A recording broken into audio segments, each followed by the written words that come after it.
तो आज से हम जिस एनिमे का एक्सप्लेनेशन शुरू करने वाले हैं उसका नाम है डीमन स्लेयर। इस एनिमे का अपना अलग ही फैन बेस है और इसकी स्टोरी भी काफ़ी यूनिक है और मैं एक एक कर इसके सारे एपिसोड्स का एक्सप्लेनेशन लाने वाला हूँ। तो मेक श्योर करना है कि आप इस चैनल को सब्सक्राइब करते हैं। तो इसी के साथ अब हम शुरू करते हैं। तो एपिसोड की शुरुआत में हम देखते हैं स्टोरी के मेन प्रोटोगनिस्ट को, जिसका नाम है तांजीरो। तांजीरो अपनी छोटी बहन को उठाए शहर की तरफ भाग रहा था। यहाँ पर हम उसकी शक्ल पर एक अजीब सा डर देख सकते हैं और ये डर किस चीज़ का था इसे जानने के लिए हमें जाना पड़ेगा एक दिन पहले।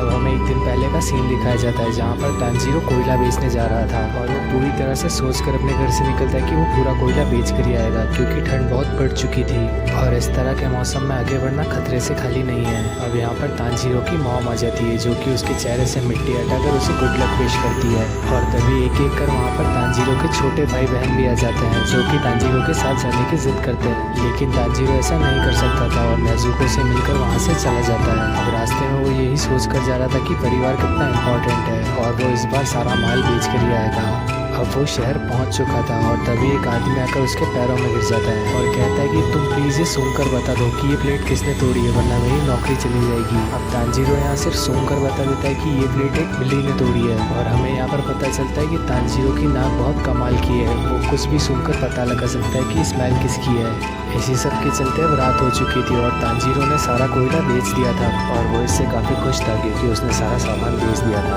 और तभी उसे रास्ते में एक बूढ़ा आदमी दिखता है और वो तांजीरो को आवाज़ लगाकर बोलता है कि तांजीरो बहुत अंधेरा हो चुका है और इस अंधेरे में तुम्हारा सफ़र करना खतरे से खाली नहीं है, क्योंकि रात में डीमंस निकलते हैं और वो इंसानी खून के प्यासे होते हैं। तो तुम आज की रात मेरी झोंपड़ी में गुजार लो और कल सुबह होते ही तुम यहाँ से निकल जाना। तांजीरो भी अब उस बूढ़े आदमी की बात मान लेता है और उसी के साथ रह जाता है। तांजीरो यहाँ पर उस बूढ़े आदमी से पूछता है कि डीमंस तो सिर्फ कहानियों में होते हैं, क्योंकि आज तक तांजीरो ने एक भी डीमन नहीं देखा था। लेकिन वो बूढ़ा आदमी उसे बताता है कि डीमंस असली में होते हैं और वो कभी भी तुम पर हमला कर सकते हैं। इसी सब के बीच वो बूढ़ा आदमी सो जाता है। अब तांजीरो यहाँ पर अपनी ग्रैंड मदर को याद करता है कि कैसे वो उसे डीमंस के बारे में कहानी सुनाया करती थी। अगली सुबह तांजीरो अपने घर के लिए निकल जाता है और जैसे ही वो अपने घर पहुँचता है तो उसकी आंखें फटी की फटी रह जाती है, क्योंकि घर के बाहर पहुंचते उसे नेजुको दिखती है जो कि खून से लथपथ थी। तांजीरो यहाँ पर बहुत ज़्यादा डर चुका था और भागकर अपनी बहन के पास जाता है और तभी उसकी नज़र घर के अंदर पड़ती है जहाँ पर वो देखता है कि डीमंस ने उसके पूरे परिवार का खेल खत्म कर दिया था। और अब ऐसा सब कुछ देखकर तांजीरो अंदर ही अंदर टूट चुका था।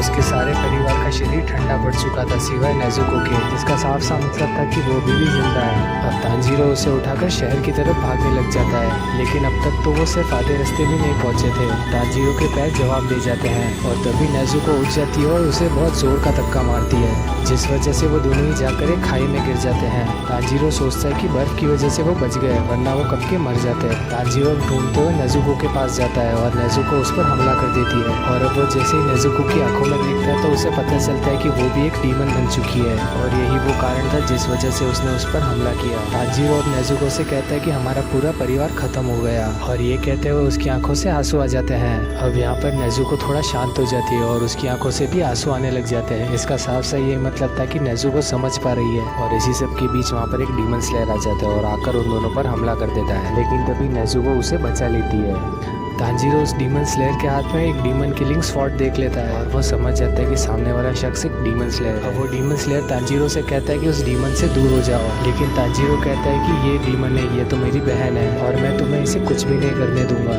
और तभी वो डीमन स्लेयर उसकी तरफ भागता है और इससे पहले तांजीरो कुछ कर पाता, नेजुको उस डीमन स्लेयर के हाथ में थी। तांजीरो वहीं जमीन पर पड़ा हुआ था और उसे समझ नहीं आया कि अभी हुआ क्या। अब वो डीमन स्लेयर नेजुको को मारने ही वाला था, लेकिन तभी तांजीरो उसे रोक लेता है और कहता है कि वो मेरी बहन है और अगर वो एक डीमन होती तो वो मुझे नहीं बचाती तुम्हारे हमले से। और वो डीमन स्लेयर कहता है कि तुमने देखा नहीं कैसे इसने तुम पर हमला किया था। डीमंस के अंदर कोई भी इमोशन नहीं होता, उन्हें सिर्फ खून की प्यास होती है। लेकिन तांजीरो अभी भी जिद पर अड़ा हुआ था और वो बताता है कि कैसे उसकी बहन ने उसकी मदद करी उसके वार से और कोई भी डीमन ऐसा नहीं करेगा। अब वो डीमन स्लेयर अपनी स्वॉर्ड निकालता है और नेजुको के गले पर रख देता है और यहाँ पर तांजीरो जमीन पर गिरकर उसकी बहन को बख्शने की भीख मांगता है, जिस वजह से वो डीमन स्लेयर बहुत ज्यादा गुस्सा हो जाता है और कहता है कि अगर ऐसे ही ज़मीन पर बैठकर अगर तुम भीख मांगते तो वो डीमंस भी तुम्हारी फैमिली को बख्श देते हैं। लेकिन डीमंस ने ऐसा नहीं किया और अगर इस दुनिया में तुम्हें कुछ भी पाना है तो उसके लिए तुम्हें लड़ना सीखना होगा। और उसकी ये बात सुनकर तांजीरो अपनी कुल्हाड़ी हवा में फेंक देता है और उसकी तरफ वार करने को भागता है। लेकिन वो डीमन स्लेयर बिना किसी परेशानी के उसको नीचे जमीन पर पटक देता है, जिस वजह से तांजीरो बेहोश हो चुका था। और तभी वो कुल्हाड़ी आकर डीमन स्लेयर के पास में लगती है और वो सोचता है कि कैसे वो बच गया। अब अपने भाई का ये हाल देखकर नेज़ुको पागल हो चुकी थी और वो उस डीमन स्लेयर पर हमला कर देती है। लेकिन वो डीमन स्लेयर बड़ी ही फुर्ती के साथ उस पर हमला कर देता है। अब नेज़ुको यहाँ पर अपने भाई को बचाने के लिए कुछ भी करने को तैयार थी और वो डीमन स्लेयर ये देखकर अभी भी हैरान था कि कैसे इसके अंदर अभी भी इमोशंस है। अब वो डीमन स्लेयर उसे बेहोश कर तांजीरो के पास में सुला देता है और जब तांजीरो की आंख खुलती है तो वो अपनी बहन को अपने पास में पाता है। वो डीमन स्लेयर भी वहीं पर मौजूद था और तांजीरो से कहता है कि तुम उठ गए। वो बताता है कि डीमन का खून अपने खून में मिल जाने की वजह से तुम्हारी बहन एक हाइब्रिड बन चुकी है, शायद इसीलिए उसके अंदर अभी भी इमोशंस मौजूद है। तांजीरो को एक आदमी से मिलने को कहता है जिसका नाम है सकोंजी ओरुको डाकी, जो कि माउंट सगेरी के बीच रहता है और उससे बताना कि तुम्हें ग्यू टॉमी योका ने भेजा है। इसके बाद तांजीरो अपनी फैमिली की बॉडीज को जमीन में दफना देता है और उन्हें एक फेयरवेल देता है और अपने आगे के सफर के लिए निकल जाता है माउंट सकेरी के लिए। और इसी सब के साथ ये एपिसोड यहीं खत्म हो जाता है। तो वीडियो पसंद आए तो इसे लाइक करना और चैनल को करना सब्सक्राइब।